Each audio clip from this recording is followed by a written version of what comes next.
convincing story that maps onto reality, and that's why the central narrative is falling apart. Right now in the United States, people should not be walking around with masks. We must see the central narrative for the fiction that it is. We are Americans. While elections are sometimes messy, this was a secure election. The founders began the fight for human liberty and self-governance, and it's up to us to finish the job. I tell you what, we are in a truth emergency right now. This is the end game.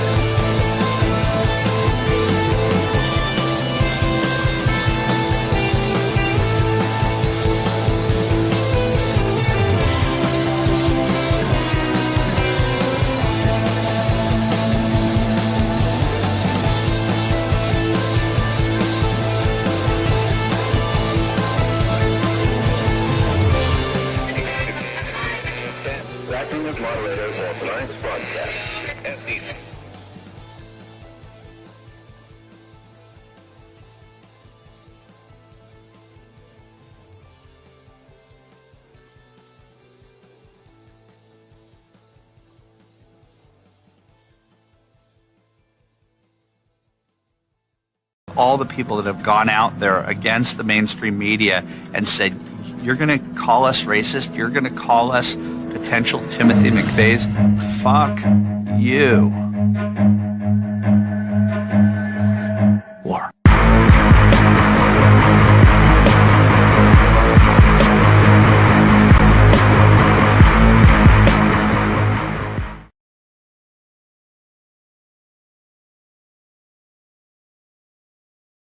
Immensely seductive. Quite sure he's right. And obsessionally neurotic. Pretty dangerous, in fact. Do you mean you doubt your powers to convince him?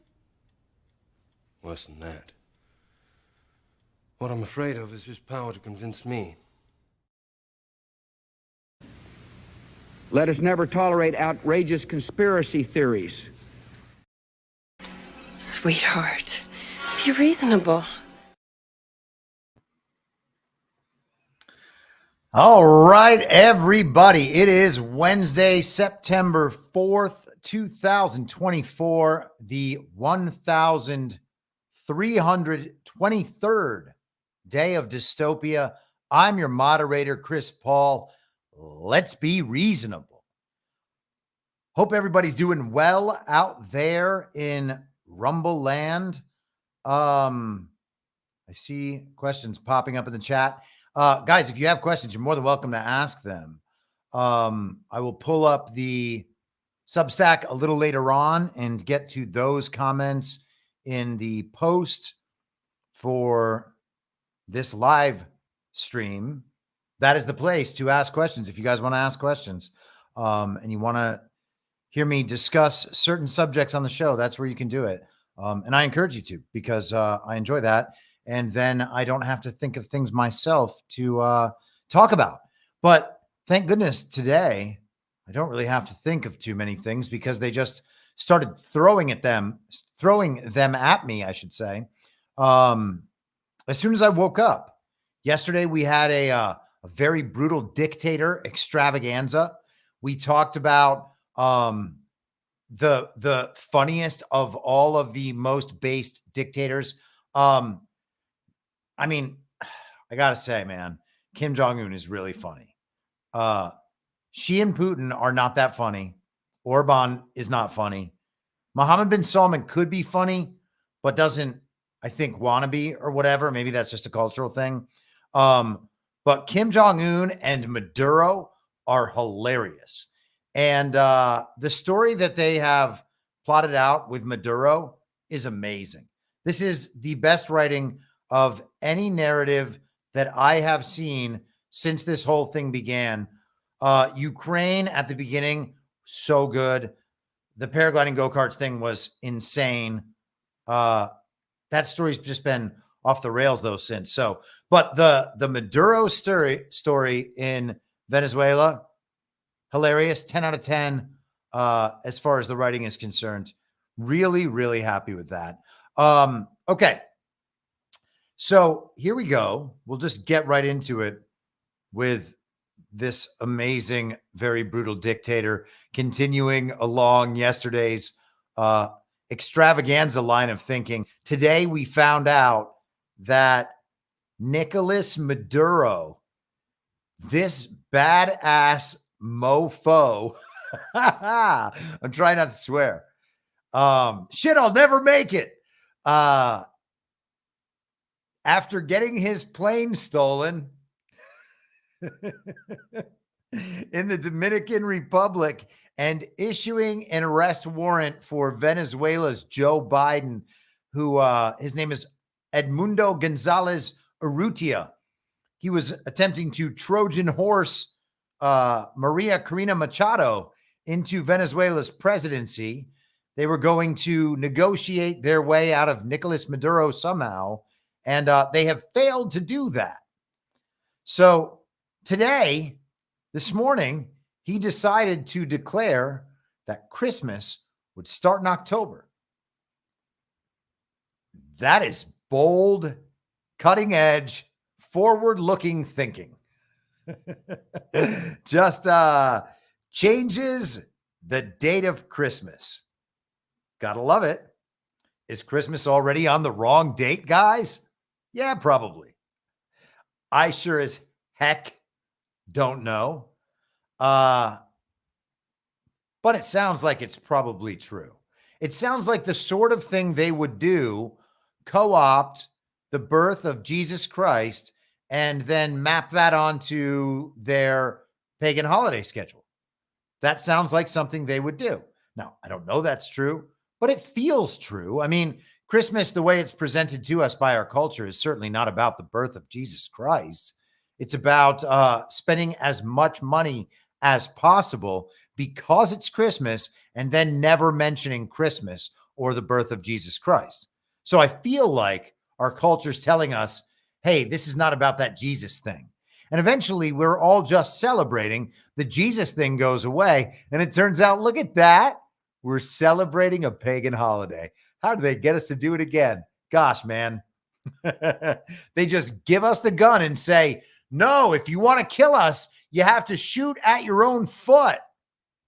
And everybody's like, yeah, that sounds right. Why didn't shooting myself in the foot work again? I've tried this 40 times. Every time my foot heals, I try it again. Never works. Strange, isn't it? It never works. You just always end up celebrating whatever the pagans told you to celebrate, realizing that you hate it, but thinking, well, sure, I hate this thing, but also our society is so atomized that I feel lonely all the time, even when I'm around other people, and everyone else is doing this thing. So I guess this is the only way out. You shoot your big toe right off. How does it happen? Christmas will start next month in Venezuela. Authoritarian leader Nicolas Maduro has decreed, even as thousands of Venezuelans look set to pass the holidays behind bars amid his government's crackdown on political unrest. Yes, he's putting everyone who has committed treason in prison. How can it be Christmas? Actually, that is Christmas. September smells like Christmas, Maduro said in his weekly television show on Monday. Wow! To the apparent delight of his audience. I'll tell you what, I spent all of Monday feeling like it was Christmas. I'm not even kidding. It was wild. I was like, this feels like Christmas. Maybe the end of this year is just all vacation from here on out. It's just going to be happy feelings and joy. And I'm still living that way. I think maybe Christmas has already started.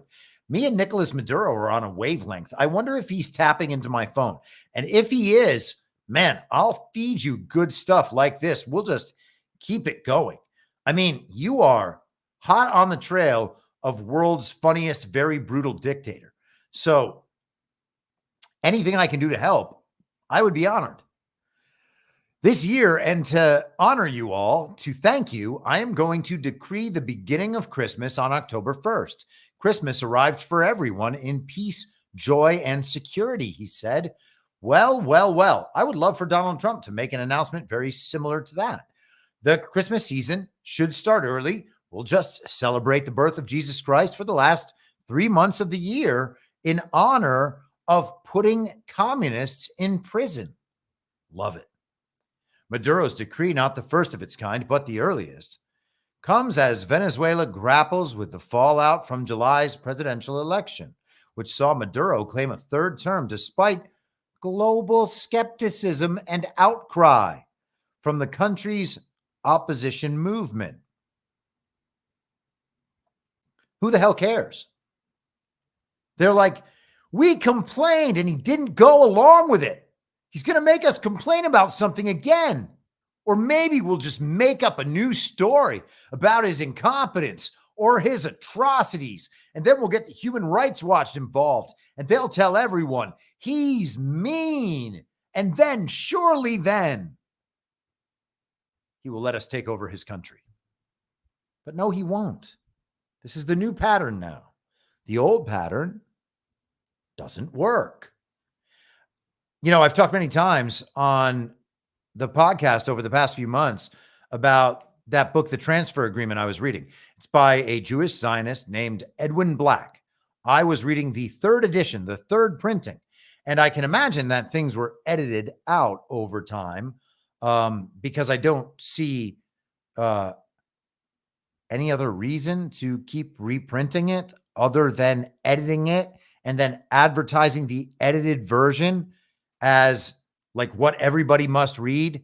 So it sounds like they keep editing the official story about the transfer agreement, which was the business partnership, for-profit business partnership between Zionists and Nazis in the 1930s, 1933 specifically, to confiscate the property of Jews in Germany and send them down to Palestine on trains, where they would maybe get some of that back and then be entered into hard labor.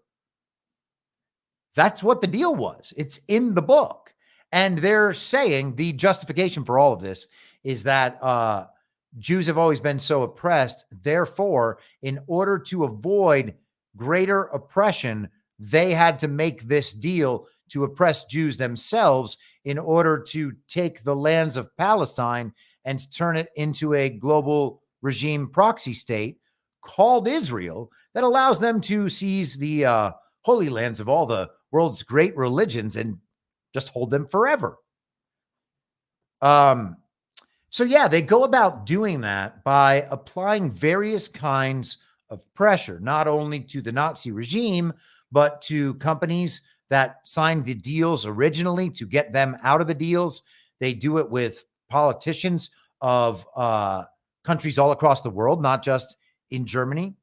They do it with their own fellow Zionists who disagree with them.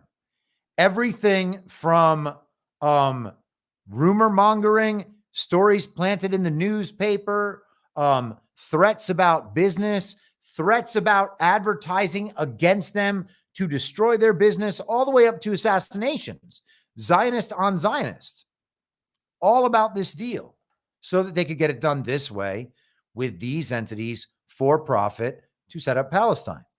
It is explicit many times throughout the book that this is what it was. They also say this was the only thing we could do to save the Jews from Hitler. But that's not what they were doing at all. And you can read it very clearly. They knew that they could, for instance, bankrupt the Nazis. And they didn't because they wanted this deal to go through, because the Zionists wanted to set up that state.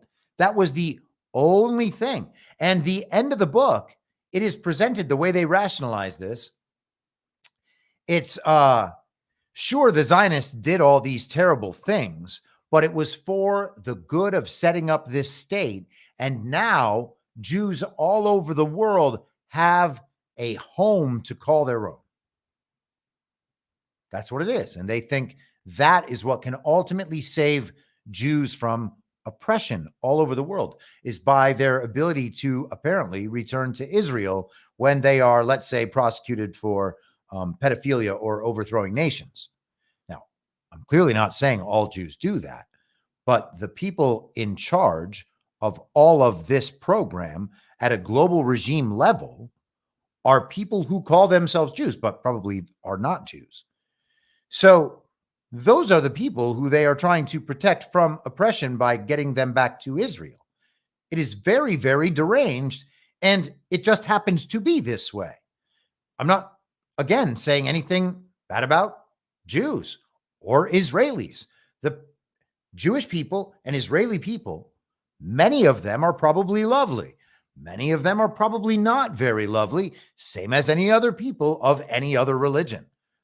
Christianity and Islam both have plenty of their own problems. This is not about picking on the Jews. This is a thing. This is the way the global regime operates. This is what they're doing. This is mid-negotiation. Every time he does something they don't like, they try to destroy him. This is the pattern. This is how they try to retake leverage. On one side, we have actual power and control over Venezuela and Venezuela's institutions. The people are not revolting against Maduro. The riots in the streets we saw was Venezuelan BLM Antifa, and that ended quickly. And it's not because he rules with an iron fist. We can look at all the other leaders they've said this about. They say it about Putin. The Russian people do not hate Putin. That is just not possible. And we can see the propaganda media for what it is at this point. So they are trying to destroy him and his reputation because that is going to diminish his power in their mind. This is what they do to Donald Trump. And I'm sure that all of you can see this. It's not new. This is the playbook for destroying individuals, corporations, and countries. They destroy the reputation to weaken them in the eyes of people who they must have at least the approval of. And you'll notice how particular they are about protecting the reputations of the people on the regime side. Everyone in the Uniparty gets media protection so that their scandals are like, oh, well, we don't know if they did this. It's an accusation. And then they make a public apology and disappear for 6 months. And then everybody brings them back like nothing ever happened. That is protection from the same system that works to destroy other people. Okay. So you can see who's controlling that weapon. That weapon only gets turned one way. So who's controlling the weapon? It's not difficult to see. We should understand these things for what they are. And so all sorts of attacks against Maduro. And in response, we have him declaring Christmas early. It's amazing. Just a few hours before Maduro's announcement, Venezuelan authorities published an arrest warrant for his main rival, opposition leader Edmundo Gonzalez, accusing him of crimes associated with terrorism. Gonzalez has failed to respond to 3 summons regarding, we went through that yesterday, an investigation into an opposition website that posted results from the contested vote, the Venezuela prosecutor's office said. Let's see what else we got. He's been under pressure at home and abroad since claiming victory. Nah, he's fine. Oh, here comes the repression. The repression is building. Look at this. This is what we want. This is a perfect example. Protests over the vote in the streets of Venezuela have been fiercely repressed. Some 2,400 people have been arrested, and many others are now fleeing the country.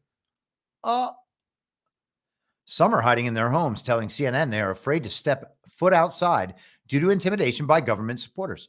Okay. Now that sounds bad. That's the sort of thing that has been associated with dictatorial regimes in the past. Protests over the vote in the streets of Washington, D.C. have been fiercely repressed. Some 900 people have been arrested. Wasn't it at least that many? Or was that how many were prosecuted or imprisoned after January 6th? What are they saying? What are they writing? Look at that. It's a weapon used to destroy the enemy. Trump and Trump supporters, Maduro supporters. And I'm not trying to compare political philosophies. It's not about political philosophies. It's about regime or not regime. Are you doing what they want or are you not? And I imagine that the people of Venezuela have a pretty good idea about some of this. Are they more propagandized than we are? They've had Maduro in there for many years now. They probably know what's going on. We have a tendency to think that can't be true because our Western media says otherwise, and people watch season 2 of Jack Ryan. But why shouldn't we believe that they could be ahead of us? What else do we have? Deadliest crackdown in years, according to a new analysis by Human Rights Watch. How about that? Who could have ever guessed? Oh, I did 5 minutes ago. What else do we have here? I didn't read this today, just the headline because it was so funny. Last year, Maduro ordered Christmas to start on November 1st, later expressing regret that he didn't start it earlier. In 2021, with the country reeling from the COVID-19 pandemic and subsequent lockdowns, Maduro decreed that Christmas would start on October 4th as a tactic to boost the economy. How dare he? Holy, the Venezuelan Episcopal Conference on Tuesday protested the unilateral acceleration of Christmas, warning that the holiday is not to be used for political or propaganda goals. Christmas commences on December 25th, it said in a statement. Well, hey, I don't know what kind of church you guys go to or grew up in, and I don't mean to insult you in any way. I grew up going to an Episcopal church. And going to an Episcopal church is the same as not going to an Episcopal church. I don't even know what the point of it is. They're like, we like Jesus, but also everything else, even if it conflicts with Jesus completely. It's so weird. Like JD Vance, Tim Wall's weird. Everybody seems like okay. No one's getting angry at me so far. Okay, we're good. I love it. I love it. All right. So he's making Christmas earlier. He's starting the Christmas season earlier. Okay. They think it's weird that he started the Christmas season on November 1st. They think it's weird that he did it on October 4th. It's just to boost the economy. Are we supposed to imagine Venezuela is like the United States of America and everyone just sets their money on fire whenever the first Christmas lights are put up? Maybe it is. I don't know. I don't live there. If anyone is close with a Venezuelan in the chat, let me know if they spend like drunken fools the way Americans do when it comes to Christmas. But here's the thing. So when I was in Hollywood, part of my normal routine would be to meet one of my comedian friends down at a Starbucks equivalent that they have on the West Coast called Coffee Bean. We would go sit down there with our computers or a book or something. We did this even before the internet was in coffee shops, like in, 2007. And so we would go down there and hang out and just make jokes or mess with people on social media or run into friends or whatever. We were just hanging out and having a good time. That was like our afternoon routine. And I noticed over the course of time that they began playing the Christmas music earlier every year. And my birthday is at the beginning of November. And so then I started realizing, whoa, they're playing Christmas music on my birthday. Wasn't it just Halloween like yesterday? And that is when I realized that the Christmas season in the United States represents over 1/6 of our life. Okay. Starts at the beginning of November, goes through the end of December, and, for many people, a little ways into January. And so let's just say a 6th. That'll be, no one can freak out about that. So we're talking about 17% of the year is Christmas in the United States, and everybody is supposed to spend all their money on things and make sure not to talk about Jesus.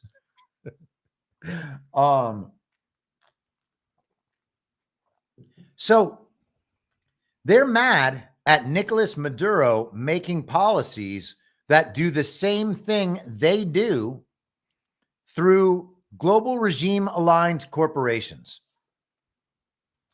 How about that? It's cool, huh? It's cool how they own us. All right. More very brutal dictator extravaganza. You asked for it, or maybe you didn't, but let's assume that you asked for it. And either way, I'm going to give it to you. That is the sort of phrase that can get a man put in prison these days. Fox News from yesterday. North Korea's Kim Jong-un reportedly ordered dozens of officials executed after deadly floods. Wow. Everybody who's a little Rocket Man hater out there and thinks all of this is real is probably like, you just said he was the most funny dictator and now he's executing people for floods. Yep, that's how it went down. North Korean dictator Kim Jong-un may have ordered at least 30 government officials to be executed after the devastating floods over the summer that killed thousands, according to a new report from South Korea. So South Korea, the regime-aligned state, is reporting on North Korea, the state that the regime hates. The former proxy state that is no longer a proxy state. Or maybe, man, gosh, that North Korea stuff is real interesting because it goes back so far. And South Korea was basically just like the United States took this over and gave it to the global regime and said, we're not leaving. And the Korean War is like literally still going. The South, I mean, I guess Donald Trump ended it in whatever year that was when he went over there. But we still have to pretend that all of this stuff is real and current as it happens on television. The South's TV Chosun reported Tuesday that North Korean authorities sentenced between 20 and 30 people to capital punishment last month for their failure to stop the deadly flooding. An official was quoted as telling the outlet 20 to 30 cadres in the flood-stricken area were executed at the same time late last month. While it's difficult to know the details given the North's extreme secrecy, the North Korean Central News Agency has reported that Kim ordered authorities to strictly punish the officials after catastrophic floods hit the Chagang province near the border with China in July. Little Rocket Man. What's going on with the side of his face? That's crazy. Never knew that about Rocket Man. North Korean state media reported that heavy rains in late July left more than 4,000 homes, as well as numerous other public buildings, structures, roads, and railways, flooded in the northwestern city of Sinuiju. I hope I'm saying that right. And the neighboring town of Uiju. Cool. Kim blamed public officials who had neglected disaster prevention for causing the casualty that cannot be allowed.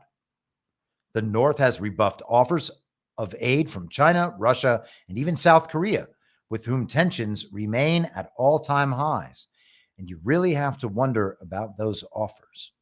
Kim made a 2-day tour of Uiju in early August to meet flood victims and discuss recovery efforts. While touring there, Kim was quoted by KCNA as accusing the South of exaggerating the extent of the damage from the floods, decrying it as a smear campaign and a grave provocation against his government.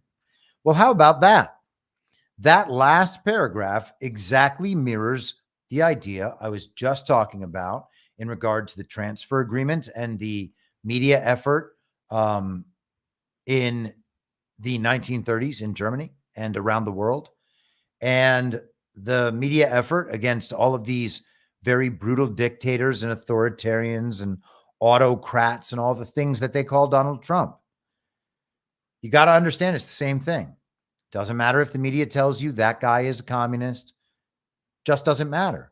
You can look how they are treated by the regime and understand this pattern repeating over and over and over again. When they're doing this, it's because they want to extract concessions or because they want to decrease someone's leverage.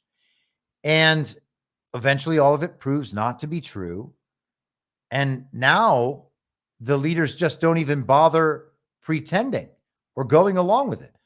Donald Trump says that's fake news. Kim Jong-un is clearly saying that's fake news.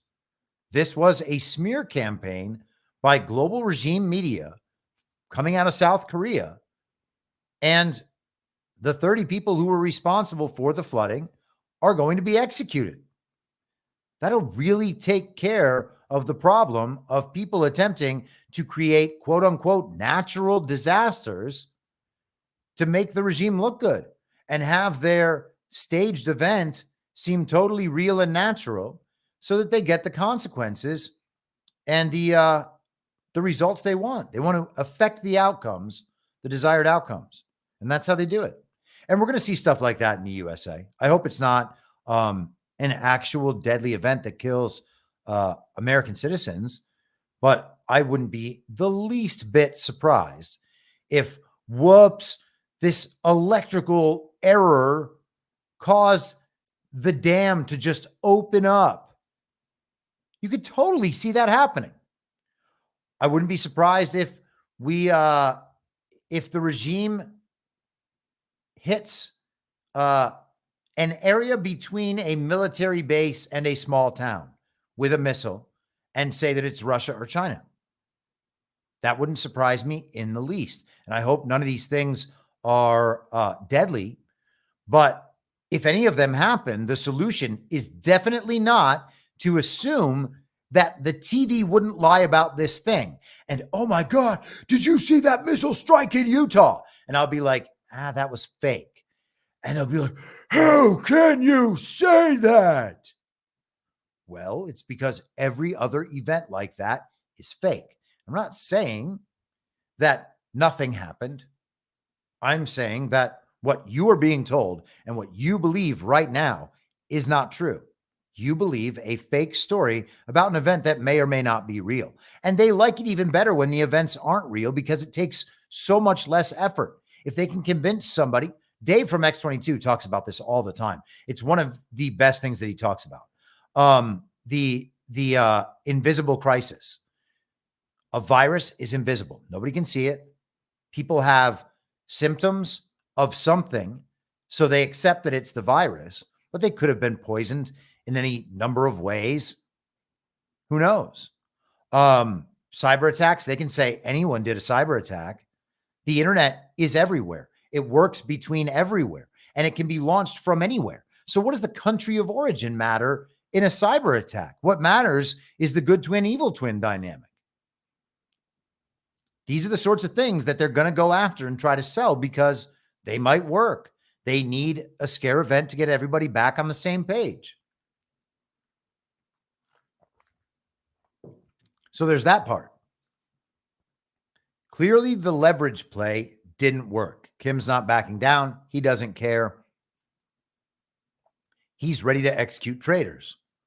What would we do in the United States of America when something like that happened and we were reliably able to track down who it was and could prove that they did it to the extent that the people in our country would believe it? Because it's true, I mean. And I'm just saying it's like any reasonable person with good intention understands this happened. Should they be punished? And then when they are punished, how should we And how should our leader, assuming it's Trump, react when the media writes stories like this and tries to make it like he's just hunting his political opponents? That's what they're doing with Maduro as well. I mean, imagine such a thing. These people actually did that. They actually did that. Now, if the people that they have arrested are criminals for real crimes, not like some bullshit that they've made up based on statute derived from 14th Amendment jurisprudence. I don't want to hear any shit about that. People should not be in jail for something so farcical. But real crimes against the nation, fine. If any of them were involved with that, fine. Okay. Doesn't seem like that's what it is. If a grandmother is arrested for walking between the ropes in the Capitol Rotunda and is imprisoned for that, and that's really all the person has done, well, that is a grave injustice that is being carried out by this illegitimate regime. And those issues are all pretty sticky. We're going to have to get more information on that. There's going to be other shoes to drop on issues that people think are totally dialed in at this point. Like, people think they know the full truth of January 6th. I don't think that's true yet. People think they know the full truth of the Jeffrey Epstein story. I don't think that's true either, man. I think there's probably a rug pull in there waiting for our side, and then also major elements of truth that need to come out. I wonder if it will have the impact it should, because it's been talked about for so long. It does seem to be coming more and more to the fore of the public's thinking. So that's good. I want to find out on all these things, but man, a lot of people think they know the whole story. And there are things wrong with the way the stories are presented that cause me concern. And maybe that's just me and I'm being overly skeptical. It's possible, I suppose. All right. So just checking the chat here real quick.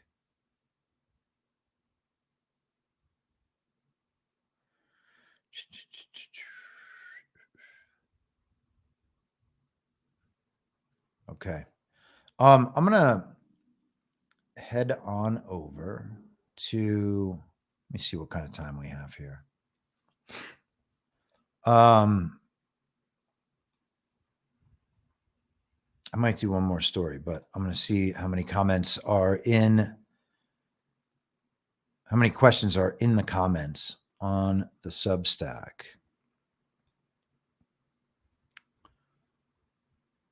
Only 2 of them. So, okay, I'm going to go through these 2, and then we'll get to anything in the chat, and then maybe I'll do one other story. And if nobody else has any other topics or questions, then we'll just, I don't know, call it at 90 minutes or something. Okay, so I'm going to share this screen for everyone.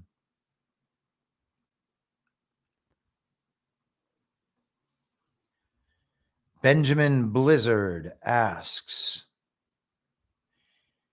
if our elections were ever fixed, would you consider running for a public office? If yes, what office? If no, why?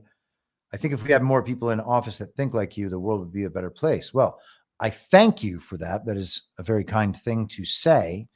I'm not sure there are any people in office who think like me.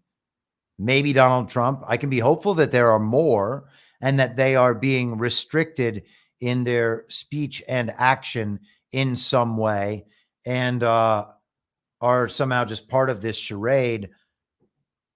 The Congress and the Senate seem totally illegitimate to me. So the idea that people are serving as congressmen and senators right now, or even presenting themselves that way, seems in some part treasonous. But we'll see how things shake out. I mean, I believe that we are under some form of military government, some continuity of government. And Donald Trump may or may not be able to weigh in on decisions on how this stuff is going. I occasionally think and thought, particularly with the announcement that he was going to be, quote unquote, running for president in this fake campaign in 2022, I detected some level of disappointment there that it was going to continue. So I'm not entirely sure that he is the maker of all these decisions, despite being intimately involved with whatever plan is being executed. So, I mean, to that extent, all of these people and their actions could be a product of something beyond Trump's control. And this is just how it's going to be. And at some point, we need to make peace with that. Maybe that's what it is. And if that's what it is, I hope that I am able to quickly recognize it and acknowledge it and make peace with it, and that we can think and talk our way through all that to a positive and productive outcome for the country. But that would be a very jarring sort of thing for people to realize. Now, a lot of us have already dealt with all those feelings about that, or at least most of them. I think over the course of the next 6 months, the rest of the country will come to understand these things, maybe slowly. And I think all of that will become much, much clearer when the censorship actually goes away. That's going to make a very big difference for people like us who have been strictly censored for a number of years now, and whose viewpoints are being completely barred from the public conversation. There's no one in the public conversation who is expressing the things that Badlands is expressing. Derek Johnson does some version of that, and he gets to go on Roseanne. So I don't know what that part of that op is, but all good. I'm not hating anybody. You know, he doesn't present things the way John does, and it's hard to take a lot of it seriously because it seems to be wrong. But I don't hate the guy. I like that he's putting these ideas out there. I think that it's at least good for people to hear a bad version of it and reject it, but have that suspicion in their head. Like maybe they're not the people who know everything, and maybe the TV's not telling them the truth. At some point, those kinds of doubts will creep back in. And I just look at this stuff a lot differently than other people do, and that some of my friends do. People have to hear the truth. And if they reject it, it is fine that they reject it. They have to know that that idea exists, that someone out there thinks that they are exactly wrong and is more than happy to explain why. You know, they can sit there and try to pretend that people like John and Burning Bright and Patrick and I are crazy, but they're not going to sit there and pretend that we're morons or that we're not doing the work. They're not going to go there and go through our work and tell everybody where we're wrong. They're just going to say, well, I don't see that happening. Joe Biden really is president. They're going to say, well, why did this thing happen? Okay, well, I don't know why everything happened, and I don't claim to know why everything happened, but I can tell you that something is clearly going on in the background here, and that's the real story. The thing being broadcast on television is not the real story, even when those stories are being generated by people, quote unquote, on our side. And a lot of those stories are generated by people on our side, and they don't happen to be true. And we're going to have to reckon with that at some point. There's a lot of purveyors of fake news on our side. Now, are those psyops to unwind other psyops? They may well be. But what happens? What does it mean if we are never told that that those are psyops, and we're never told that we can let those things go now and that those things actually weren't true? What happens? Well, then we just switch from one set of liars to the other, and we have accomplished very, very little. We have potentially given good people a respite, and also at the same time given them reason to quit. So that is the plan of the enemy, and people should understand that.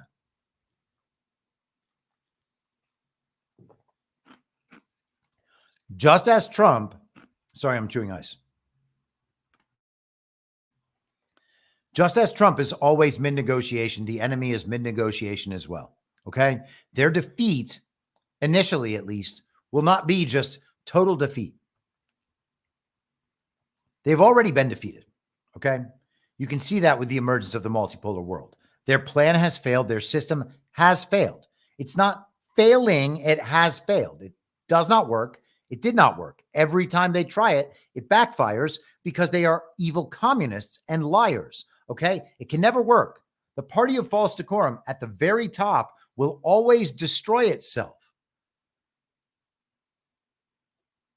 But they're going to keep trying. If they go from 90% control down to 20% control, they will try to maximize that 20% control, start small again, and start corrupting people and destroying reputations at the very bottom level. And they'll do that by appealing to people's addictions and vices. And then it'll grow and it'll grow and it'll get bigger. And then they'll take over a city and then they'll take over a state. And then eventually they keep going and they take over the country. This is the pattern. Okay. It's never anything other than that. And they're always going to keep going because evil's always going to exist in the world.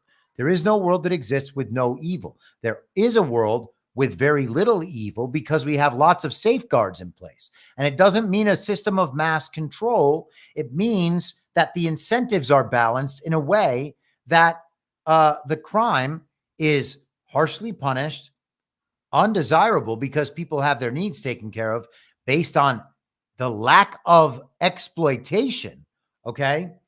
And people's own ingenuity. If people don't want to take care of themselves, they're going to have a hard time. People have got to learn that by now, okay? And I know that sounds scary to a lot of people because a lot of people are having a hard time taking care of themselves right now. And that is even with the quote unquote help. But we have to look at these things a different way, okay? There's no reason that anything we buy should cost what it costs. Healthcare, gasoline, food, your housing, whether it's a house you own and are trying to take care of and pay property taxes on, property taxes should be gone. Okay. Utilities, all that. All of these things are manipulated by the uniparty agenda, by the global regime agenda. This is the world they want to build. It is only going to continue going in that direction. Okay. The end of their system means that stuff doesn't keep going and that can just return to normal market conditions where someone sells their labor for the amount they're willing to be paid. And if somebody wants to pay for that person's labor, they purchase that person's labor and an exchange of labor for currency is made. The Bitcoin thing is interesting because labor is energy and Bitcoin is energy. And then you're just exchanging energy for energy. So their system has failed, and these things will, the balance of these things is going to change in the future. There is a way to get to that place, and it starts with abundant and potentially free energy, which we have, and an alternate currency. So the regime can no longer use that as a system of control, which we have. An alternate form of communications, a parallel infrastructure for communications, which we have. A parallel infrastructure for the delivery of energy, which we also have. Okay? So all of those things are already online. They just need people to move over to them, and people won't because people are too consumed with fake elections. It's wild that people don't want the solutions to their problems because it means they probably need to spend, I don't know, 50 or 100 hours researching new subjects. It's madness, man. It's a complete society-wide madness. All right. And I'm not going to stop talking about it. Like people are always like, well, people are just going to be that way. Or, well, there's a lot of sheep in the country. What are you talking about? The entire point is waking people up. Okay. The point's not you deciding you're not comfortable with that level of work and then, which is minimal, and then suggesting that that's not the way forward. We better just use the iPad attached to a black box down in the elementary school cafeteria. And hopefully that'll defeat the cabal. Madness, man. Madness. Let's get back to the question, though. So, yeah, I don't know if there are any politicians in public office who think like I do. I hope that there are. I'm glad that you think that would make the world a better place. I don't know that it's my opinions or the way I go about things that would do that, although I hope it is. You know, I hope that I'm right. I hope I'm expressing right things in a way that is effective and that people can deal with despite believing that it's harsh when they first approach it. I hope that's true. But even if it's not, the focus on epistemology is a necessity. The focus on how people form beliefs is a necessity, and they need to be honest. We put up with honesty because we think that the issues they are dealing with are too important for them to tell us about. With mindsets like that, we are dooming ourselves to a never-ending future of groveling. That is what that is. It is nothing else other than that, to suggest that the issue is too important for us to know about. Government of, by, and for the people. They would not give power back to the people if the people were just going to give it right back to the regime by thinking everything is solved by pressing buttons on an iPad.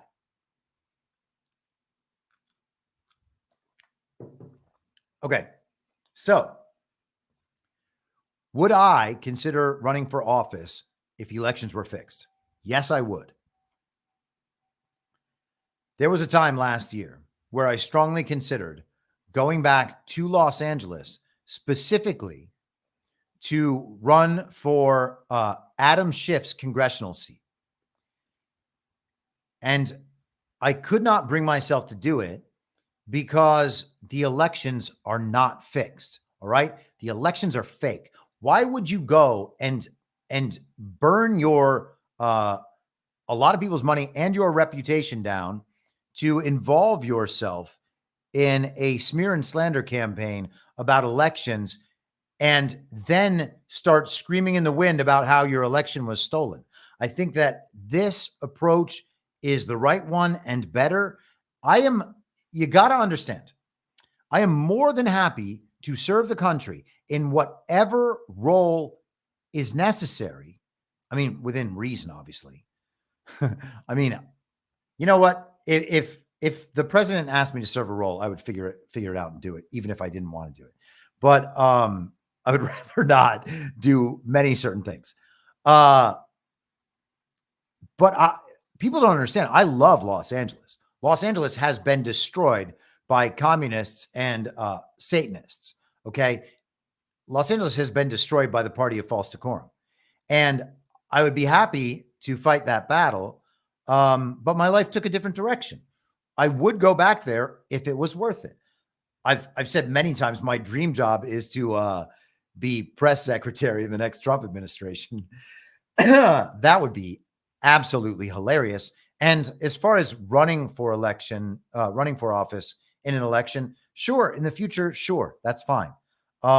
I don't know that I'm going to do that. It's not a major motivation that I have, but if the right situation presented itself, I would absolutely be into that. I would also be into anything that has to do with Trump's freedom cities.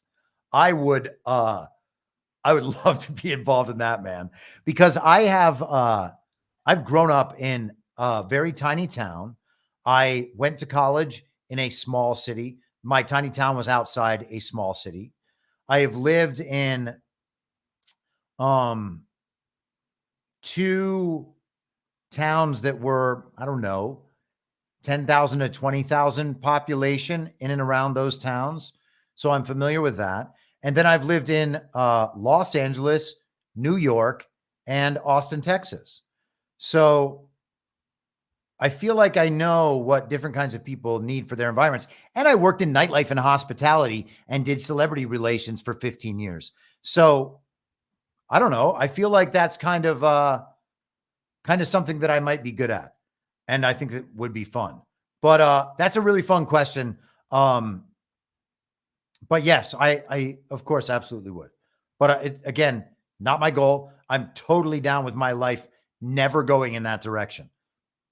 I would be more than happy to like live in a small town and never talk to anybody and only write and publish writing. So I don't need the I don't need that lifestyle. I don't need the attention or any of it.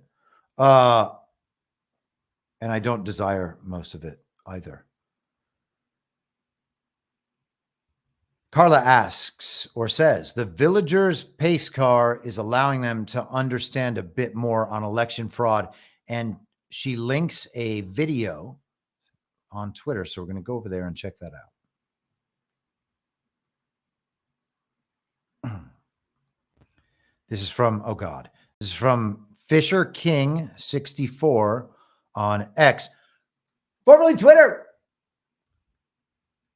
And this is video of Brett Weinstein on the Joe Rogan podcast. And the tweet says, Brett Weinstein explains succinctly today on Rogan how our voting system is designed to be gamed. His point about exit polling is a particularly good one. If in-person voting isn't the exclusive method, exit polling cannot be used to detect fraud, and that's not an accident. Oh, God. This is the intellectual kids table in action. It is crazy to me how dumb these people are when it comes to election fraud. And, you know, people think it's like mean or petty when I say that, or that like I'm trying to make myself look better. This is moron shit. Okay, let's listen to it. Right. Because for one thing, elections used to be different, as you remember. Yeah. Right. First of all, you used to vote in person, and voting by mail was something you were very reluctant to do because you knew that if your vote got counted, it was going to be very late in the process. It wasn't really going to matter. It was mostly for soldiers serving overseas. Right, exactly. It was for people who just simply couldn't vote in person, and it never really mattered except in very rare cases. The disappearance of that and the normalization of voting by mail, the normalization of voting across a period of time so that you're not all voting on the same day, and the absence of exit polls. Right? When everybody's voting from home or wherever, you can't detect fraud by virtue of the fact that the count that came in from that precinct didn't match what the exit pollers registered. Right. And so, you know, I don't think we are wrong to imagine that we have lost the ability to check whether an election is fair and that that's not an accident. That leaves the possibility open to cheat. And as you point out, they cheat in every other way. Are we supposed to believe that they won't do that because their patriotism is so deep? I don't see any patriotism to them at all.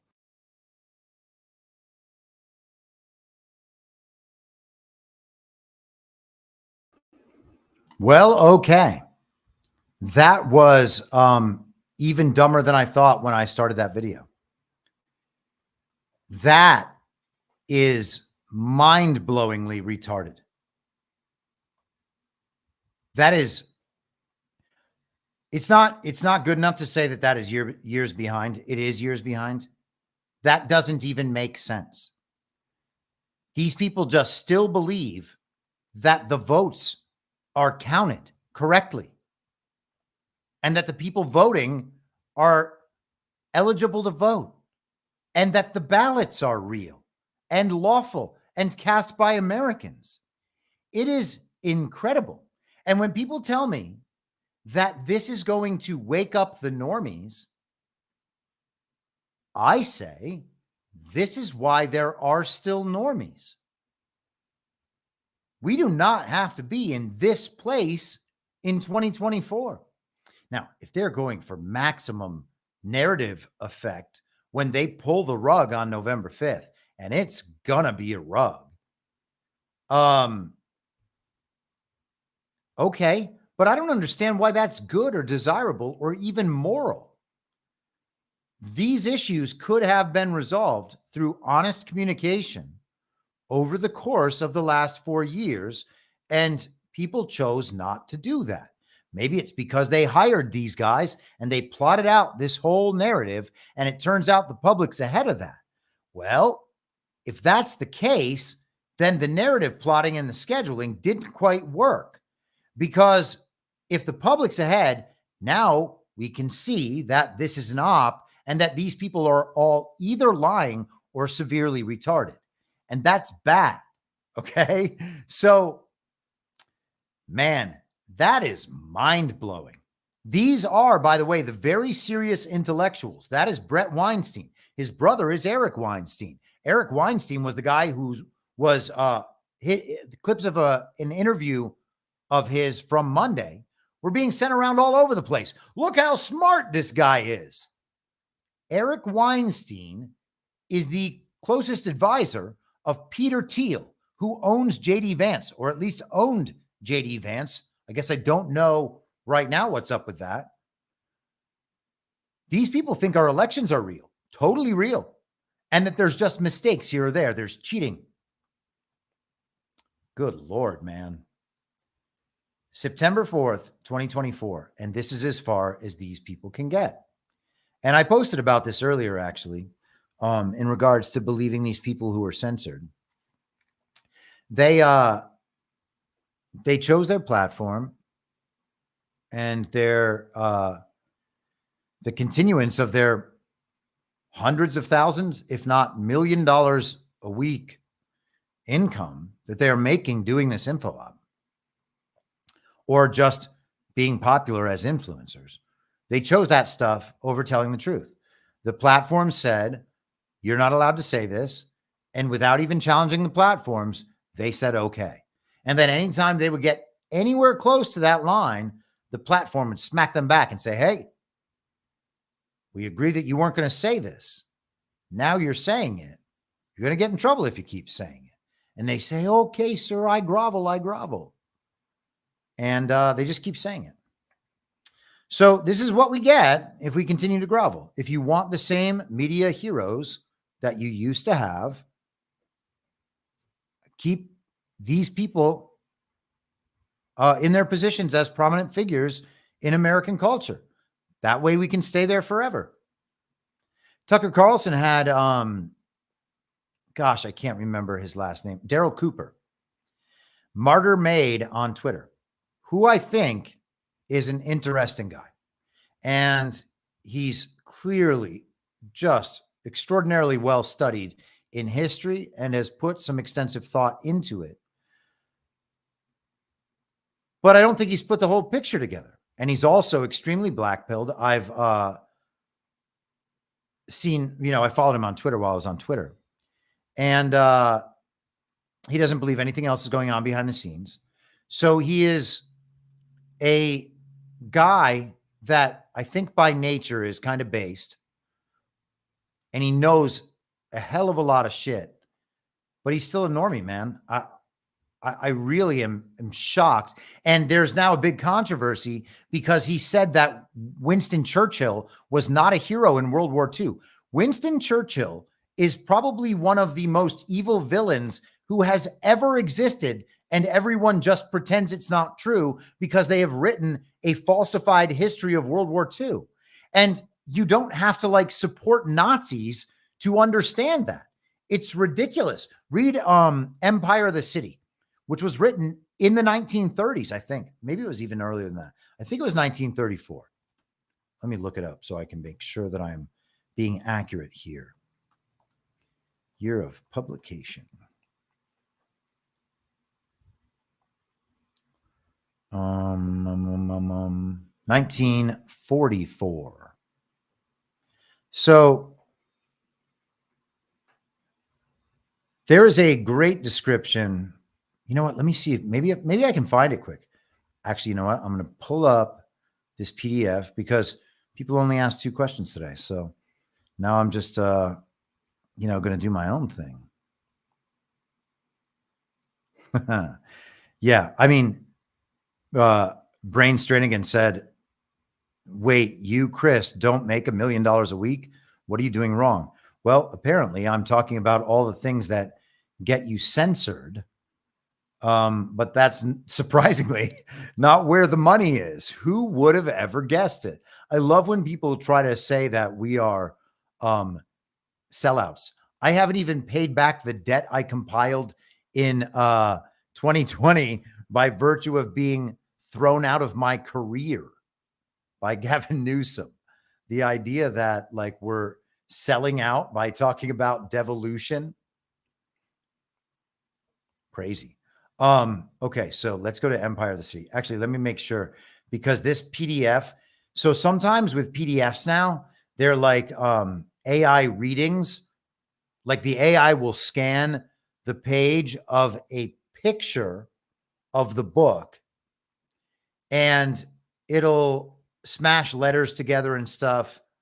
And so do you remember the Corny thing that was exposed a few years back? Like in government emails, they can make the content unsearchable by FOIA by changing some of the type, using a 3 as an E occasionally, or like an R and an N rather than an M. So writing Corny, Corney, rather than Comey, Comey. So it has that effect. I know there's a name for it. I can't think of it right now, but it has that effect on some of these old books when they are transferred to PDF, and then you'll see like spelling or spacing errors.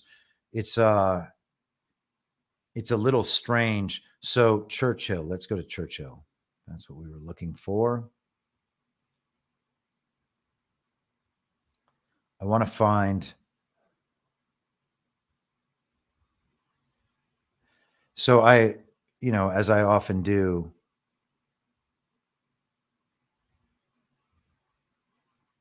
okay, let's just go through, because I highlighted a bunch of Winston Churchill passages. Wow, I can't talk right now.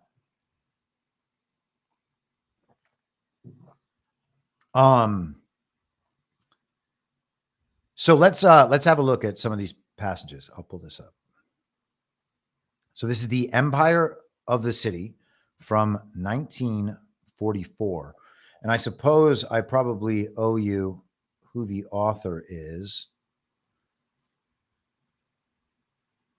You can, by the way, download this. I think that I posted the file on the Telegram info stream, t.me/veryreasonable.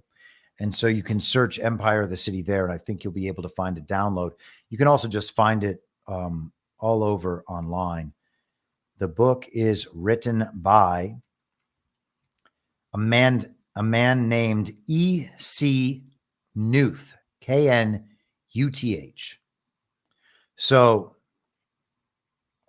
the Churchill part here, this is David Lloyd George.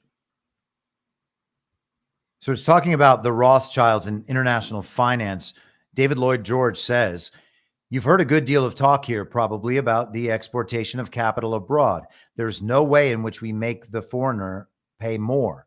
We get the foreigners in 4 ways by that. The first way we leave to Lord Rothschild.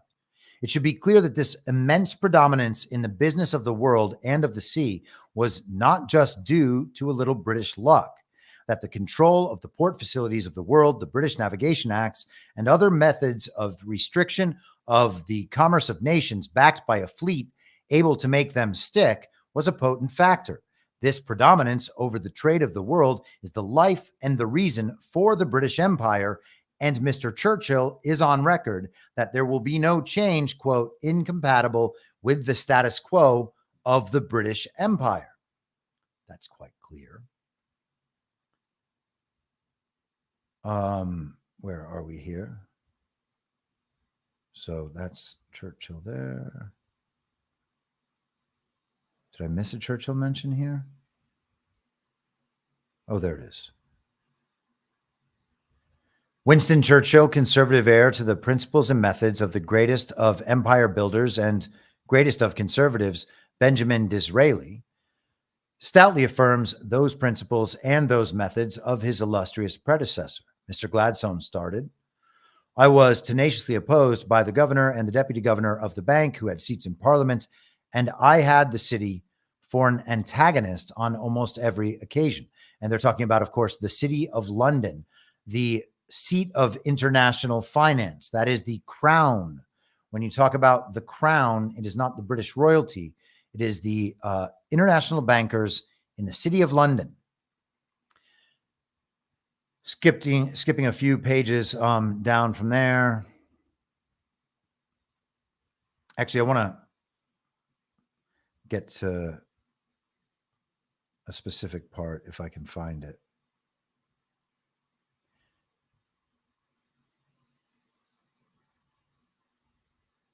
War, according to Machiavelli, must be applied at almost regular intervals to maintain power. It is held that it is not an unforeseeable accident and that it is not a passing madness, but that it is a normal and indispensable tool of power.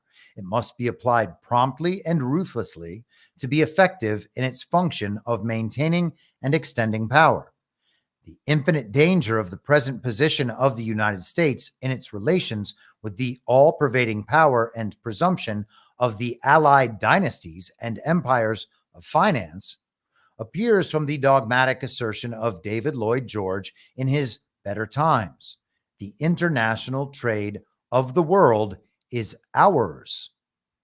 The Machiavellian methods used in acquiring this power are admitted by Mr. Winston Churchill in his statement that the British Empire was built by the sword and will be maintained by the sword. Machiavelli very urgently warned against any alliance with a more powerful friend and counseled that in cases where this was unavoidable, the stronger friend must be regarded as a certain potential enemy who must be undermined and destroyed as soon as circumstances permit, with the aid of the common enemy and of weaker friends. And I think we're seeing that to some degree right now.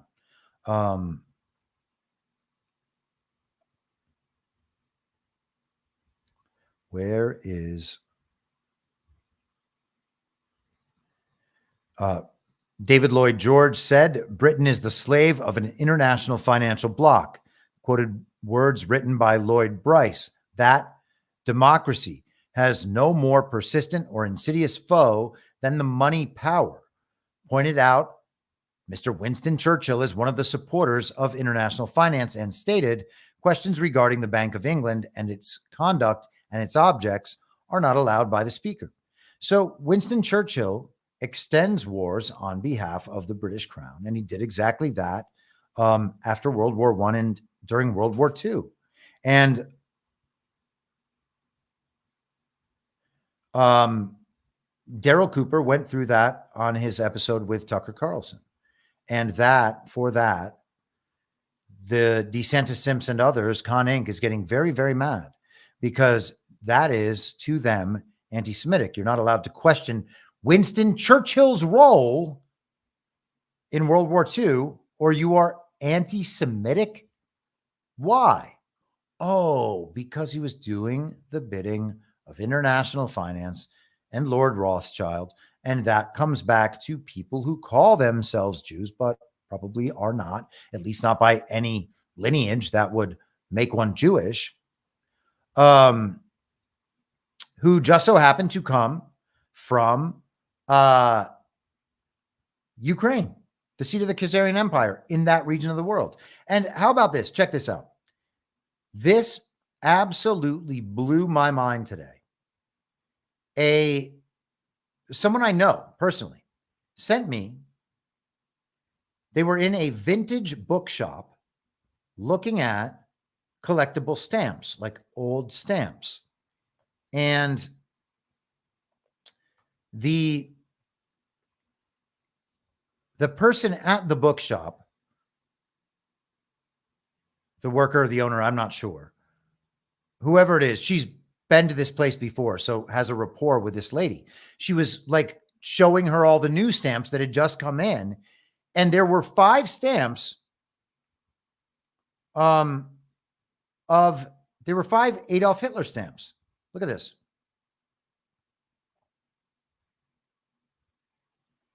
Hold on, sorry, let me open this. That's what I need to do.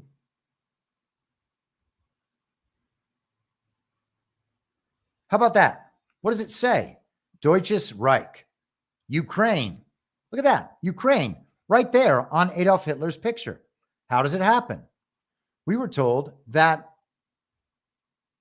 Nazis in Ukraine are a conspiracy theory. But there it is right there. Adolf Hitler stamps from back then with the word Ukraine on it. Huh. How about it? Gosh, that's crazy. It's like they just lied to us about history the same way they lied to us right now about the present. And like people are like hurt by it or something. How could they lie about this thing that they told me was so important? Well, because they lie about everything. They lie especially about things that are important. And you know what? The reason you think that their lies are true and important is because they tell you that they're true and important. So I don't know. What are we supposed to say about that? That is history right there. Actual history. Those are historical documents. Those are stamps that are probably 80 years old.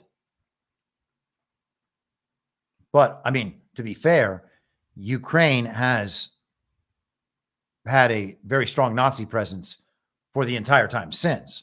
So I suppose they could be from later than that.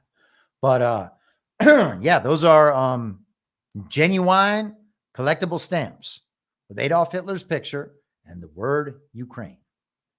Are they Ukrainian stamps with Adolf Hitler's picture? I suppose they could be. It's got German writing on it, so I assume that they are German, but hard to know. So why is it that Nazis ended up in that particular land? Why is it that Ukrainians are Nazis? And why is it that the Rothschilds, these bankers who controlled not only who controlled both sides of that war, why is it that they were such big supporters of Ukraine? I mean, here's one of their houses, and I'm gonna put this through TinEye or something and see if I can locate this. Oh, it's in England. Sorry. So support for Ukraine, Rothschild family house in England. So that is the Rothschilds supporting their homeland, the seat of the Khazarian mafia. I know it's a conspiracy theory. It's just a conspiracy theory that also happens to be printed in very reputable history books. It's wild to me that this upsets people. Like even Jewish people. I mean, I'm not clearly saying anything bad about Jews and haven't at any point in this conversation. But we don't have to, because we are sensitive to the concerns of Jewish people, lie about history or repeat the lies of people who pretend to be Jewish while also doing the most evil shit in all of human history. So, yeah, I don't know why people are squeamish to discuss these things, except the risk of being called anti-Semitic by retarded people. And I guess I'm willing to take that risk. I mean, I think my Jewish friends are still my Jewish friends. Maybe they're not. I don't know. I'm not going to stop saying it if they're mad. I hope they're not mad. I hope they would tell me, but maybe not. I mean, hey, people in 2020 were mad at me for saying masks didn't work and that Joe Biden didn't receive 81 million real lawful American votes. And many of those people are not in my life anymore, but to the extent that they might be back in my life in the future, it'll be on the terms that they admit that they were wrong to be angry about something that was true. And I think it's okay to hold those kinds of standards. And so, you know, people want to be mad about this stuff. All right. In 4 years, they're just going to understand that everybody knows it's true. And what will it mean then to have burned all of your friendships over that. Crazy. But hey, man, people are really worried about the incentive and punishment structure in the party of false decorum. And they're worried about retaliation, and they're worried about censorship. And when you understand that talking about certain people in certain ways is met with retaliation and censorship, you got to wonder what it is they're actually trying to protect. So, okay.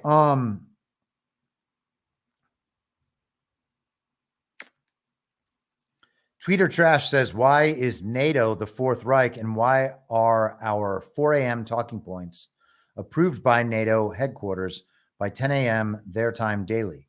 I guess I would ask you to make the 4 a.m. talking points claim more clearly. I don't know what your basis is for saying that. It's not that I can't believe it. You may well be right. I would just like to understand why you're saying that, because I'm not sure if you're throwing that out there as like they are the source or not. I would suggest that the Prussians have always had an international spy ring that not only finds out what's going on in the world, but also uses corruption and compromise to be able to mold the world the way the global regime wants it molded. This has always existed even before the Prussians. So it seems to me that it is that network that figures out what propaganda will be deployed. If NATO is on a higher rung of that, I suppose I could believe that. I just don't know why I would assume it. But maybe that's right. It's totally possible. Every time I think we've gotten to the top of something, there's always another layer. Okay. Tweeter Trash says, Mike Benz laid out that our media is controlled by the Atlantic Council, which is controlled by NATO. Our daily propaganda is handed to us by a foreign entity. Okay. Yeah. I mean, that's fair enough. I don't remember him saying the connection to NATO, but now that you mention it, it kind of like rings a bell. So, yeah, I'm going to take your word for that. So then it's a matter of whether or not I take Mike Benz's word for that. As far as my research goes, that maps on to the understanding I have. He knows this material inside and out, and I have no reason to doubt him. So, yeah, Tweeter Trash, I'd say that sounds accurate. That's entirely possible. You don't need to drop me a link. I remember it. It was in the Tucker Carlson interview, was it not? Or maybe there was a tweet. And if there is a tweet, I'll put it out on the Telegram chat and in the chat here on Rumble. And if you're just listening on the podcast, you're not watching on Rumble, and you have not gotten Telegram yet, I don't know what you're doing, to be honest. Telegram is by far the best social media platform and the best platform for sharing information. And I would suggest to you that the Russian army is as anti-regime as it could possibly get. And they use Telegram as a secure platform. So I honestly don't know why anyone would hesitate to do that. People are so all consumed with Facebook, Instagram, Twitter, and TikTok still. Just like all the same media characters from 2020 are still around, all the same social media platforms from 2020 are still around. And anytime those platforms get censored, everyone is going to get the same rug they got in 2020, and it'll prove that they have learned nothing. And you will see people freaking out about this stuff when it happens. I don't wish censorship on anyone, obviously. I hope it doesn't happen. I hope all of it goes away. But people have really just refused to fortify themselves because they have a dopamine addiction on those legacy social media apps and platforms. And good that Twitter has been taken away. I hope the rest have too. But again, you're participating in the regime's system of control. They show you what they want to show you. They allow your content to be seen only by the people they're comfortable with seeing it. You're literally allowing the weapon to be focused on you by choice because someone online who says sort of based in red-pilled things and posts Q posts believes that all of these are battlefields and that you're going to win something there. Like there's prizes to stay in censored spaces and let the machine destroy you emotionally and demoralize you. That is its number one goal. And to totally disinform you by being at the intellectual kids table. Tweeter Trash says, wrong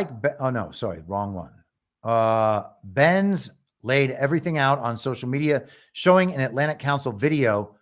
And then he connected the 4 a.m. talking point dots that no one else put together. Okay, so let's pull up this link then. We'll just do it right here in the chat. And if Mike Benz is talking, then wonderful. Oh, this is the almost 50-minute long video. I believe that I have already posted this in the info stream on Telegram, though I have not watched it in its entirety yet. So, yeah, Mike Benz seems like a good one, man. I mean, on some level, he is an info op. On some level, his subject matter is controlled. You could see that just clearly in the Tucker Carlson interview. Tucker started talking about how the government was illegitimate, and Mike Benz said explicitly, I just focus on free speech on the internet, because that's all he wanted to talk about. And all good, unless that's like your own personal choice because you're worried about your platform and getting in trouble. It seems to me like he's executing an info op, and it seems like a good one and helpful.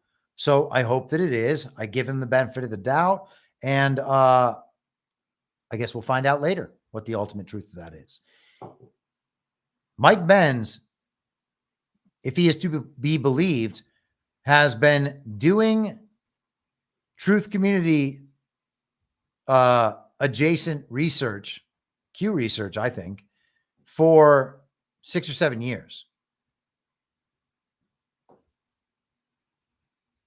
When I say Q research, I should say in that realm for 6 or 7 years. I don't know how long he's been into Q. I don't know that he is into Q, but he does seem like it.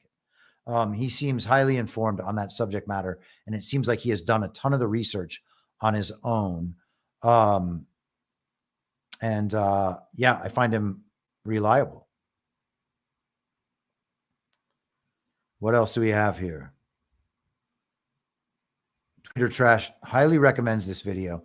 So again, guys, go ahead and have a watch of that. And unless there are no Rumble rants, I don't believe that any. Oh no, a new Substack comment did come in, so we'll do that before we get out of here and head on over to my page. Got to open that back up. Hold for processing. Patrick says that. I don't often say that, but it is a great phrase. I told John that we need a Badlands t-shirt that just says hold for processing. Badlands Media, hold for processing. It's fitting, you know. Wendy says, quick question, asking for a friend. Truly, I had an answer for her, but wanting a more intelligent opinion. Chris, if the military is in control, why were the borders left open? Why stand down and let so many illegals in? Yeah, a lot of people ask this because it is on television all the time, and it is presented in horrifying fashion on television. Now, I'm not going to suggest that there is no illegal alien problem in this country. There, of course, is. I lived in Los Angeles and Austin. Both of those cities have large illegal alien populations. I've seen it with my own eyes. That's the point.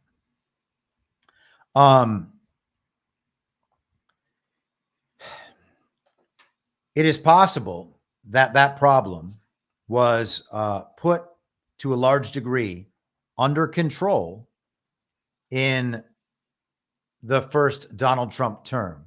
And that was met with kids in cages, AOC going down to visit kids in cages, all of that stuff. All right. It is my working theory that DHS has been either dismantled or taken fully out of control of the regime. We saw that with the HSI op yesterday on the Maduro plane. HSI was involved in the Donald Trump assassination event. HSI has been involved in other considerable major media ops. Okay. So there's that indication. This came out this morning. Burning Bright sent this over to me. Just 1 second. Axios here. I might talk about this more tomorrow, so I don't want to linger on this too long. And I know that the boys are going to talk about it on DPH tonight. This is from yesterday in Axios, how Trump could change cybersecurity. And we went through an article very similar to this a month or two ago. One of the regime people was freaking out about how important CISA was, and we're worried that in the second Trump term, he was going to wreck cybersecurity. Now, there are plenty of generals that you can listen to talk about cybersecurity elements and what's going on. We know about software. We know about Trump's support now for Bitcoin. The cybersecurity realm is going to be just fine. We don't need the regime's security elements that they put in place. Let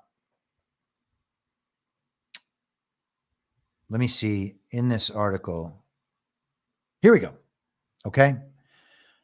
Some experts are citing ideas included in Project 2025 to piece together what a second Trump presidency agenda would look like. So this is Project 2025. All right. This is stuff that Trump has rejected. But the roadmap goes further than the official GOP party line. For instance, it calls for abolishing the Department of Homeland Security and rehousing CISA within the Department of Transportation. The State Department would also be encouraged to help the military go on offense against adversaries rather than focus on deterring cyber threats. Okay. They also note that it's highly unlikely Trump would pursue all of Project 2025's ideas. You can imagine that he will pursue abolishing the Department of Homeland Security. Now, if that has been totally taken over, then maybe it is a conning agenda item to abolish the Department of Homeland Security because they're worried about whose hands this unaccountable bureaucracy is now in. So that said, why would Trump leave such a small amount of the wall open? And he did.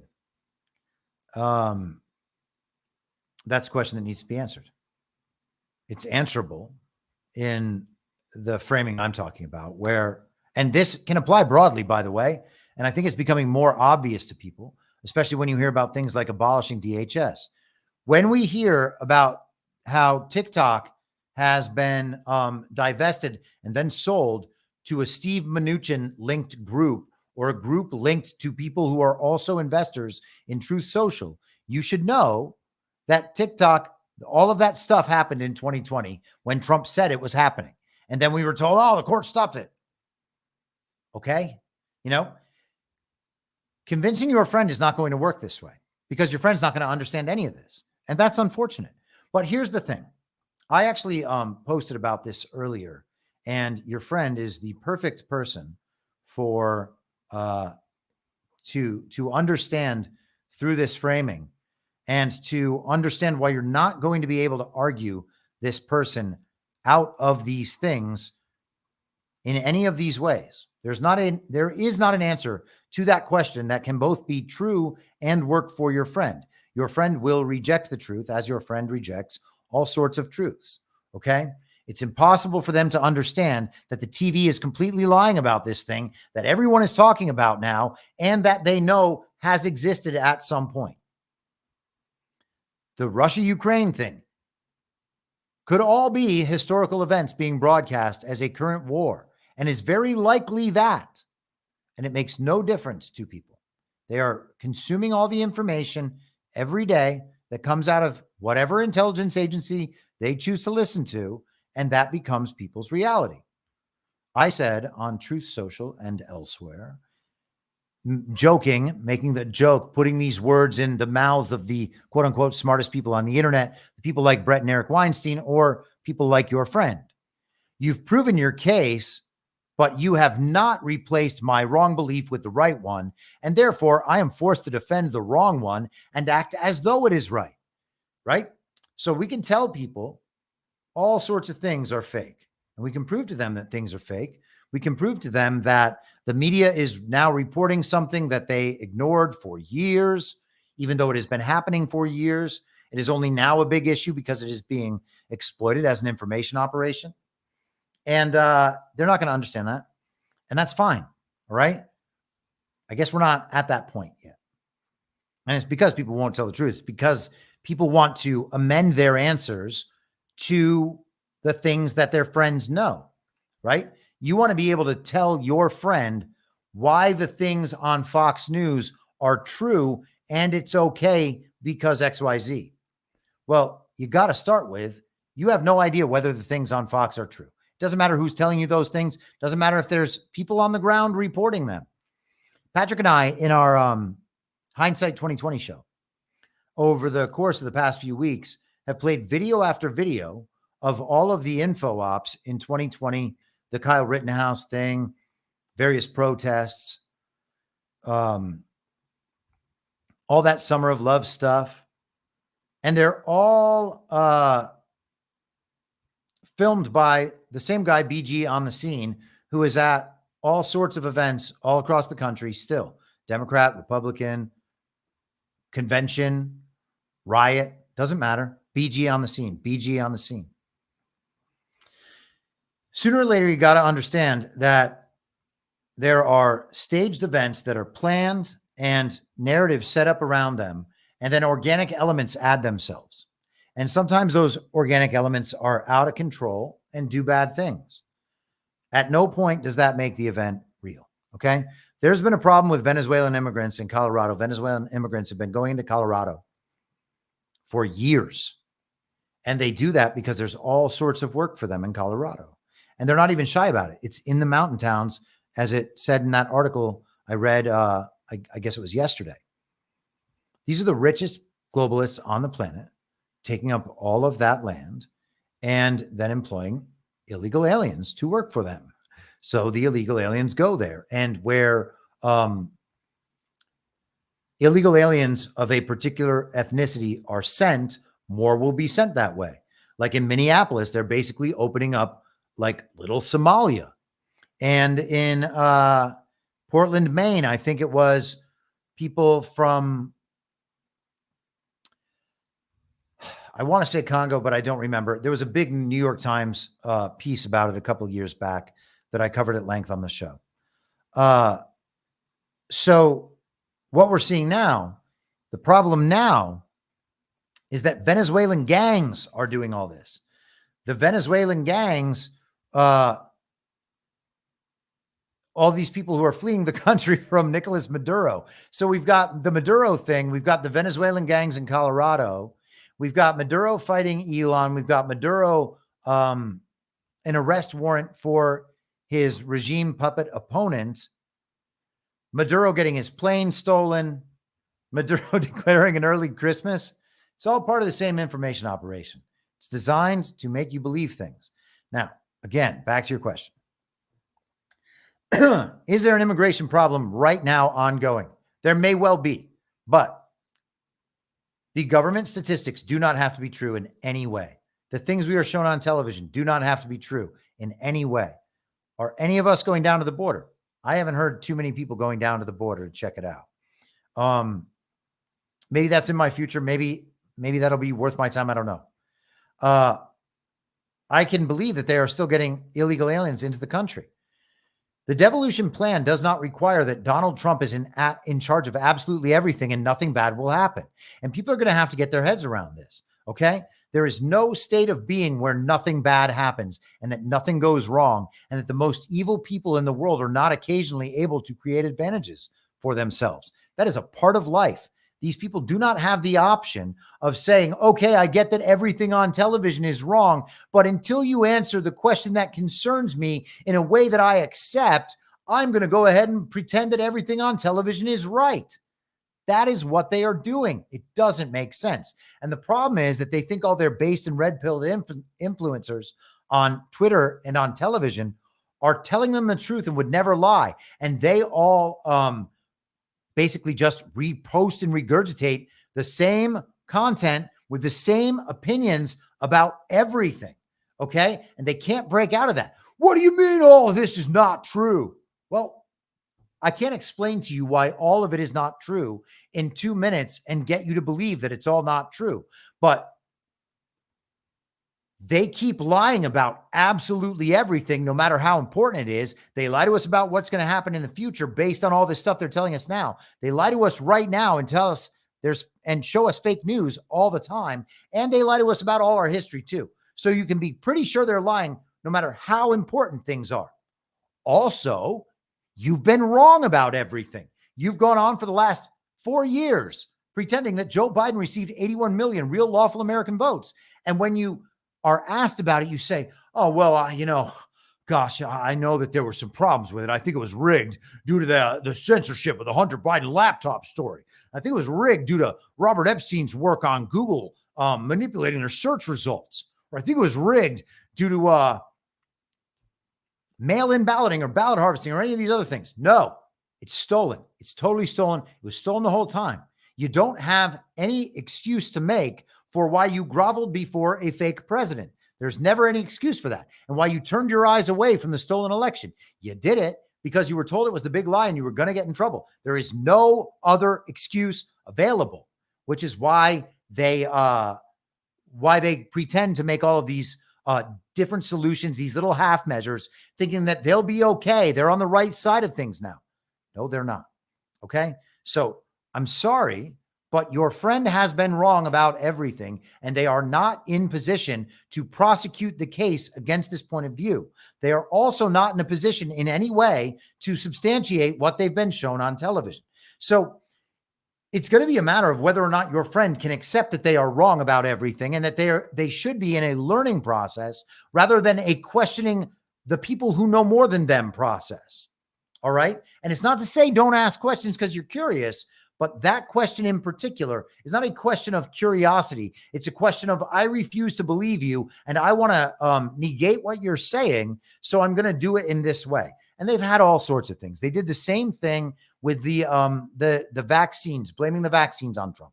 They will find ways to blame all of this stuff on Trump and all of this stuff on whoever is controlling this continuity of government operation or military government or whatever it is that we are in right now. Okay. They're always going to find a way to blame that thing because they don't want to be wrong again, but they are wrong again. They should understand that they're wrong again because until they wake up, they're going to be wrong about everything. That's what it means to be in a total inversion within the false reality. You make only wrong judgments and decisions because everything back there is all messed up. All right. All the incentive and punishment structure is wrong. Party of false decorum shit is wrong. And they are reversed on the meaning of everything they know. They essentially know nothing functional. All right. And again, this is severe retardation. And people don't like when I say that. People don't like when I describe it this way because they're like, well, how are you going to call people wrong about everything? They certainly have value as humans. I'm not denying their value as humans. I am saying that they have a mental illness right now. And until that mental illness is corrected, and it can be, they're going to continue being wrong in this way about everything that matters. And they're going to continue asking questions like this because they believe that them questioning you and expressing to you that you have now been called into doubt means that they are somehow right again. They're not right again. And so how you approach that conversation is up to you. It is very likely not going to yield a successful outcome if you are trying to prove to them that what they believe is true and also it's still moral. Okay. And if they say, well, you're just going to call the whole thing fake, that's your answer. Like, why aren't you addressing this? Because it defeats your case. Well, okay, you're welcome to believe that. But then again, you're the person who has believed that it was okay for Joe Biden to assume the office of president and for you to believe that. And you have believed everything else that has grown off the belief that Joe Biden is actually a legitimate president. And they can't account for any belief that grows off of that. And this is one of those. Okay. They can't do any of that until they correct the foundational falsehood. And they're not going to do that. So if you can navigate that conversation, by all means, do it. But you're not going to take what they know and then convince them that that's okay. I mean, maybe you can. We should all be able to do that eventually. All right. But the case is ultimately that we would have been in civil war. And then there is the moral case that I have discussed before that. So a really nice person who listens to my podcast, and I had an enjoyable conversation with him, although it did get heated. He got heated for an amount of time because I was being forceful in asserting that he was addressing the wrong thing. I said, there is this moral issue. And he says, it's not a moral issue. It's right. It's fine. It's based on, I can't remember what he said. It's a synonym for moral relativism that he thought was not a synonym, but it is. It's situational morality, I think he called it. So it's right in this case. That is definitionally moral relativism, right? There is a moral case against the idea that anyone has the authority, the moral authority to decide that a society of 250 some odd million people, it's certainly not 340, and there's no reason to believe it's more than 250 million Americans, that a society that large can all be systematically lied to at the same time because it's good for them. It's in their own best interest. That is what they've decided. Well, that's exactly what the communists decided too. Now, if the only way to break you out of a PSYOP is to PSYOP you out of it, then fine, we can make the moral case for that. But there is a moral case that must be made because it is a real moral issue. Nobody just was given this authority to do this. And, you know, there are a lot of gray areas in it, and some of it's black and white. And I think about this all the time. So for me, I'm happy to have this conversation, but I doubt a lot of other people are going to be. Yeah, man. There's an argument to be made that they have told us the truth the entire time about all of these things, and then have accepted various parts of the central narrative to then move those and redirect them. And Donald Trump does this all the time. For instance, you could have entirely avoided any thought about Trump being responsible for people taking the vaccine if you simply listened to Trump when he said that the coronavirus narrative was a hoax and that there were therapeutics and that no one was really dying and that no one needed to stay home and that masks don't work and that hydroxychloroquine and all those things are fine. Everybody could have listened to him then, but they chose not to, and they chose to call him a liar. And so if at that point he understands that people just can't wrap their heads around what he's saying, then he goes back and tries to baby them along. And I, talked about this a week ago or maybe 2 weeks ago and clipped it and posted it. The thing about the father just being frustrated that his 11-year-old son can't get past the existence of his imaginary friends. It's like, well, at a certain point, what do? You just go along with it and try to wean your kid out of it slowly? I don't know. Okay. But I do know that choosing to do it that way, rather than being truthful all the time to adults and letting them deal with the consequences, is a moral decision. And so people will have a problem with that. And you can't just simply say, oh, it doesn't matter because it was the good guys doing it. Well, that is your subjective reality making that claim. And we may find out that even if they, quote unquote, win over the course of the next 6 months, that a few years down the line, a lot of the people who were responsible for that win were not good people and did not have good intentions, which is why it's important for us and good people and people who are conscious and paying attention and honest to be honest all the time. All right. So that we don't just let situations like this go on forever. Maybe the plan only gets us this far. And then it is people's choice about whether or not we move on from that and continue being honest and seeking the truth, or whether we all just go back to sleep and accept the treats of the regime because everything's been won and solved. And so until your friend wakes up, it's not going to happen, you know, and they're going to hit you with the moral claim over that belief. And they're going to have a point unless you're going to be able to navigate your way out of that conversation too. And it's a difficult one. I've had this conversation with people who are pretty well awake, and I can show them instance after instance of all the shit right now being fake and the exposure coming out. I can walk them through all the problems. And then eventually there's always one question like, well, if that's all true, then why this? It's like, well, I can't answer the question in a way you're going to accept it, but I can answer it in the way I understand. And I'll tell you this, the Badlands crew, in my estimation, I think we are in very good shape at this point in the game. And I cannot say that about any other media figure in my awareness. Steve Bannon, that's it. No one else. Who else is there? Now, I mean, might we all be wrong? I suppose. We're not wear 2 masks in your car wrong. We're not pretending Joe Biden has received 81 million real lawful American votes wrong. So I don't know, man. I don't know. I mean, we're pretty far out on the limb. I understand that. And a lot of people don't want to go out there with us because they're scared of going out there with us. Seems crazy. Couldn't be happening. It's too improbable. Well, people convincing you to wear 2 masks in your car is also improbable. Our country's greatest authority on viruses telling you to wear 2 masks in your car is improbable, but it happened. And paragliding go-karts flying over the safest and most secure border in the history of the world apparently happened too, right? So I guess here we are, you know, people are going to have to make these decisions for themselves.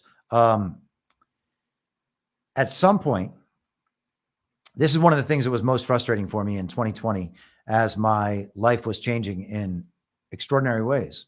And I was losing 90% of the friends and acquaintances I thought I had and thought I knew and thought I liked.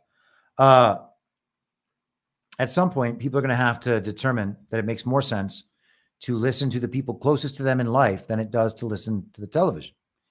And that they're going to have to actually defer to the knowledge of the people spending all of their time actually researching and thinking about these issues, rather than spending almost none of their time researching and thinking about these issues, but all of their emotions proclaiming about them.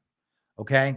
And yeah, man, till we get there, it's going to be like this.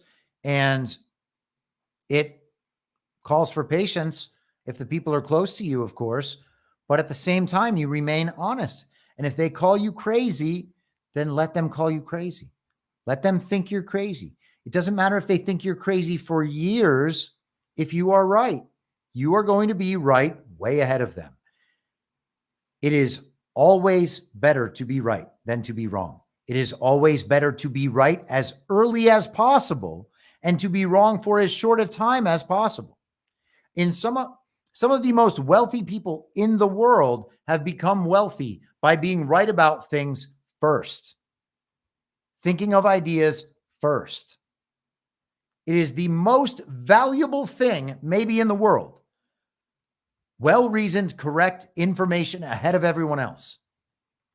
One of the most valuable things in the world, and people mock it because the television says that we're crazy. So, hey, cheers to all of you for being crazy. And with that, I am going to bid you adieu. I will be back tomorrow at the same reasonable time on the same reasonable podcast network. I don't have a network. Masks and lockdowns do not work. They lied to you about a pandemic, and Joe Biden will never be president. Well, what? you know who I am, don't you? Well, you ain't Fiona Apple, and if you ain't Fiona Apple, I don't give a rat's ass. Ah! I will not let you down. We do a little trolling. It's called We Do a Little Trolling. What? In my mind, that's the end game. If you're listening for free and would like to support the show, the best way to do that is by signing up for a paid subscription at imyourmoderator.substack.com. You can find the info stream over on Telegram at t.me/veryreasonable. The merch site is cancelcouture.com, and for all my other links, you can visit linktree.com/imyourmoderator. And I'll see you soon down on the range.